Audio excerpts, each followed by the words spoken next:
তোমরা যারা সামনে ঢাকা বিশ্ববিদ্যালয়ে ভর্তি পরীক্ষা দিবা, তোমরা একটা জিনিস নিয়ে অনেক টেনশনে আছো, সেটা হচ্ছে ঢাকা বিশ্ববিদ্যালয়ের লিখিত নিয়ে।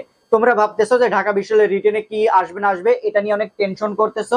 আমি তোমাকে গ্যারান্টি দিচ্ছি, আজকের ভিডিও দেখার পর তোমার আমি আজকে বলবো যে কিভাবে প্রিপারেশন নিতে হবে। এইভাবে যদি তুমি প্রিপারেশন নিতে পারো, আমি তোমাকে গ্যারান্টি দিচ্ছি ঢাকা বিশ্ববিদ্যালয়ের লিখিততে তুমি সব থেকে ভালো করতে পারবে, সবার থেকে এগিয়ে থাকবে এবং তুমি ঢাকা বিশ্ববিদ্যালয়ের চান্স পাবে। দেখো, ঢাকা বিশ্ববিদ্যালয়ের লিখিতর জন্য বাংলার জন্য মোট 10টা টপিক এবং ইংরেজির জন্য 9টা টপিক বলা থাকে।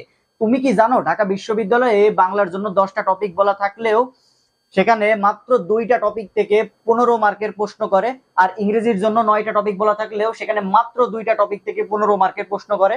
অর্থাৎ ঢাকা বিশ্ববিদ্যালয়ে ভর্তি পরীক্ষায় বাংলা আর ইংরেজির জন্য মোট 4টা টপিক থেকে 15 15 30 মার্কের প্রশ্ন হয়।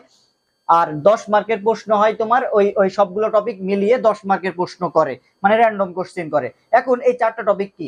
এক হচ্ছে বাংলা, যে এইচএসসি তোমার বোর্ড বই ছিল সেখান থেকে গদ্য অথবা পদ্যর তোমার একটা তোমার মূল ভাব তুলে দেয়, তুলে দিয়ে 5টা প্রশ্ন করে। এই 5টা প্রশ্নের মার্ক থাকে, প্রত্যেকটা প্রশ্নের মার্ক থাকে 2 মার্ক করে, মোট 10 মার্কের প্রশ্ন করে তারা বাংলার জন্য। তোমার হচ্ছে গদ্য এবং পদ্যের পদ্য থেকে তোমার 10 মার্কের প্রশ্ন করে, বিশ্লেষণমূলক প্রশ্ন বা অনুধাবনমূলক প্রশ্ন। এরপরে সারমর্ম থেকে প্রত্যেকটা বছর প্রশ্ন করবে করে। আমি তোমাকে গ্যারান্টি দিচ্ছি, আমি তোমার সারমর্মের একটা পিডিএফ দিয়ে দেবো, এখান থেকে এর বাইরে সারমর্ম আর আসবে না। তোমার এর ভিতর থেকেই তুমি সারমর্ম কমন পাবে। এরপরে ঢাকা বিশ্ববিদ্যালয়ের শর্ট প্যারাগ্রাফ, অর্থাৎ টেক্সট বুকের যে শর্ট প্যারাগ্রাফ আছে টেক্সট বুক রিলেটেড, সেখান থেকে তোমার 10 মার্কের প্রশ্ন আসে।